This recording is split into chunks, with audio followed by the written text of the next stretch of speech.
আজ আমি আপনাদের ভারতের এমন একটি শহরে নিয়ে যাব যাকে বলা হয় লুপ্তপ্রায় শহর বা লস্ট সিটি।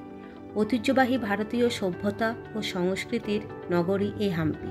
হাম্পি ভারতের কর্ণাটক রাজ্যের হোসাপেটে শহরের কাছে অবস্থিত। হাম্পির ধ্বংসাবশেষ 4100 হেক্টর জুড়ে বিস্তৃত।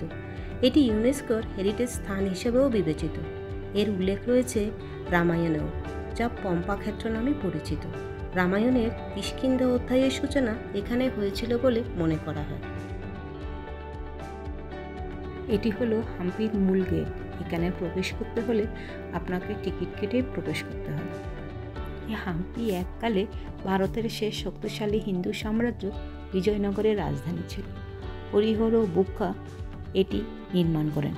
1565 সালে তালিকোটার যুদ্ধে মুসলিম সুলতানদের একটি জোট রাজা রামারাইকে বন্দী করে শিরচ্ছেদ করে ও যুদ্ধের পর প্রায় 6 মাস ধরে শহরটিকে ধ্বংস করে, লুটপাট ও পুড়িয়ে তাকে একেবারে ধ্বংসের শেষ সীমায় নিয়ে যায়। এই যে পাথরের রথ, এটি ভারতের 50 টাকার নোটে আছে। পুরাণ মতে বিষ্ণুর বাহন হলো এই রথ, তার জন্যই এটি তৈরি। এই রকম রথ ভারতের মাত্র 3টি জায়গায় রয়েছে। একটি এই হাম্পিতে, মহাবলীপুরমে ও অন্যটি কোণারক মন্দিরে। এই যে থামগুলি দেখতে পাচ্ছেন, এটি হলো বিধাটা বাজার। এ বাজারেই সেই সময় বিদেশি ঘোড়া, বিদেশি মশলা, সোনা রূপা ইত্যাদি কেনাবেচা হতো। হাম্পি প্রবেশের পথেও এরকম থাম আপনি অনেক দেখতে পাবেন। হাম্পির ভেতরে রয়েছে অসাধারণ কারুকাজ করা অনেকগুলি মন্দির। মুসলিম সুলতানরা এর অনেকগুলি ধ্বংস করলেও যেটুকু রয়ে গেছে তার সৌন্দর্য সত্যিই অতুলনীয়। হাম্পির ধ্বংসাবশেষ 1800 সালে ভারতের প্রথম সার্ভেয়ার জেনারেল কলিন ম্যাকেঞ্জির দ্বারা জরিপ করা হয়েছিল ও শেষমেশ রবার্ট সেওয়েল 1900 সালে তার গবেষণালব্ধ গ্রন্থ আ ফরগটেন এম্পায়ার হিসেবে প্রকাশ করেন। এই মন্দিরগুলি দেখতে দেখতে আমরা এমন একটি জায়গায় এসে পড়লাম যেখানে সূর্যের আলো প্রায় প্রবেশ করে না, কিন্তু অল্প স্বল্প যেটুকু আলো ভেতরে প্রবেশ করেছে তাতে যে আলো আধারে পরিবেশ সৃষ্টি হয়েছে, তার ফলে সেই স্থানটি যেন রহস্যময় হয়ে উঠেছে। ইতিহাস বোধহয় এভাবেই তার ছায়া রেখে যায়। যতই আপনি চেষ্টা করুন, ইতিহাস তার ছাপ ঠিক কোনো না কোনোভাবে রেখে যেতে চায়। এই মন্দিরগুলি যেন তারই প্রমাণ। ঘুরতে ঘুরতে আমরা এসে পড়লাম হাম্পির বিখ্যাত মিউজিক্যাল পিলারে, যেখানে আঘাত করলে সারেগামাপার 7 সুর শোনা যায়। তার সাথে রয়েছে প্রতিটি সুরের 8টি স্কেল। সেই জন্য এখানে মোট 56টি পিলার আপনি দেখতে পাবেন। কিভাবে এই পাথরের পিলার থেকে 7 সুরের রামধনু সৃষ্টি হয়েছে তা সত্যিই অকল্পনীয়। সেই সময় ভারতীয় সংস্কৃতি যে কতটা উচ্চমানের ছিল এটি তারই প্রমাণ। ব্রিটিশরা চেষ্টা করেছিল এটি উদ্ধার করতে, আর তার জন্য তারা 2টি পিলার কেটেও ছিলেন, কিন্তু তারা উদ্ধার করতে শেষ পর্যন্ত সক্ষম হয়নি।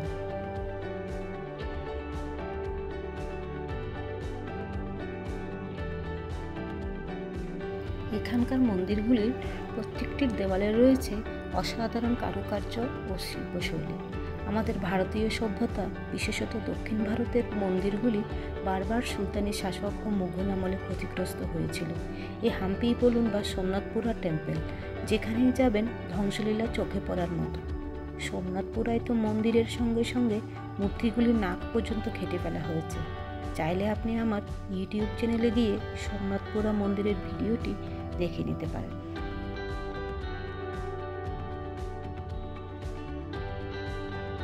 এই হাম্পি ভ্রমণের সেরা সময় শীতকাল হলেও বর্ষায়ও এর আপনি অন্য একটা রূপ দেখতে পাবেন, তবে গরমকালে একদমই নয়।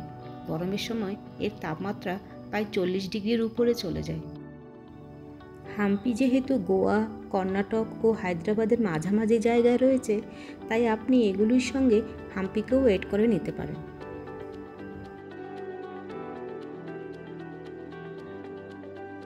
হাম্পি ঘুরতে হলে আপনাকে আসতে হবে হাম্পি নিকটবর্তী স্টেশন হোসাপেটে। সেখান থেকে আপনি গাড়ি ভাড়া করে হাম্পি চলে আসতে পারবেন। হাম্পিতে ঢোকার প্রবেশ মূল্য 40 টাকা। তবে হাম্পি সম্পর্কে ভালোভাবে জানতে হলে গাইডের সাহায্য নেওয়াই ভালো। রেট মোটামুটি 2 থেকে 3,000 টাকা। লোক কম হলে 2 বা 3টে গ্রুপ মিলে গাইড অ্যারেঞ্জ করে নিতে পারে।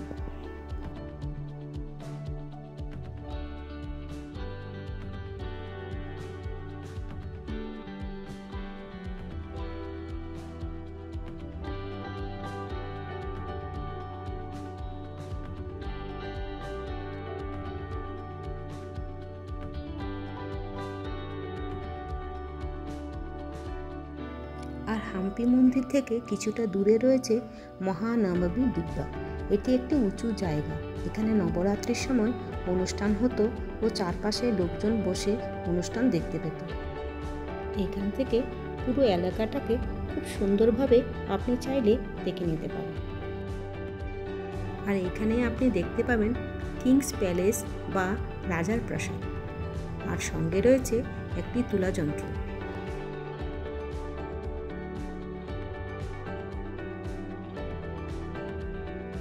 তার পাশেই রয়েছে এই ব্ল্যাক স্টোন পন্ড। এখানে একসময় জল ধারণ করা হতো পানীয় জলের জন্য। আর এর পাশেই রয়েছে একটি পুষ্করিণীও।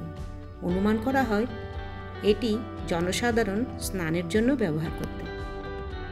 আর এটা হলো সিক্রেট চেম্বার, যেখানে রাজা তার সভাসদদের সঙ্গে গোপন আলোচনা করতেন।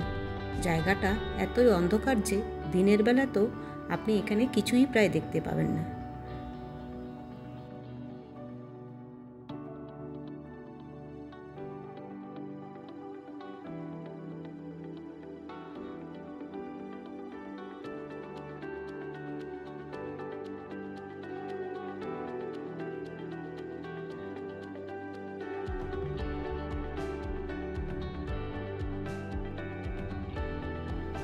আর এই হাম্পিতে রয়েছে পাথরের তৈরি রাজার হাতিশালা।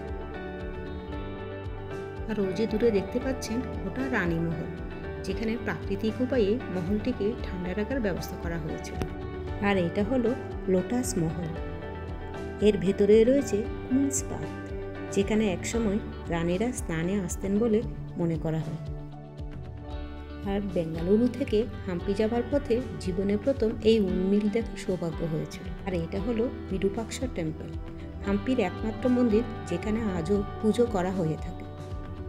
তো এই ছিল আমার আজকের ব্লগটি কেমন লাগলো অবশ্যই আপনারা কমেন্ট করে জানাতে ভুলবেন না।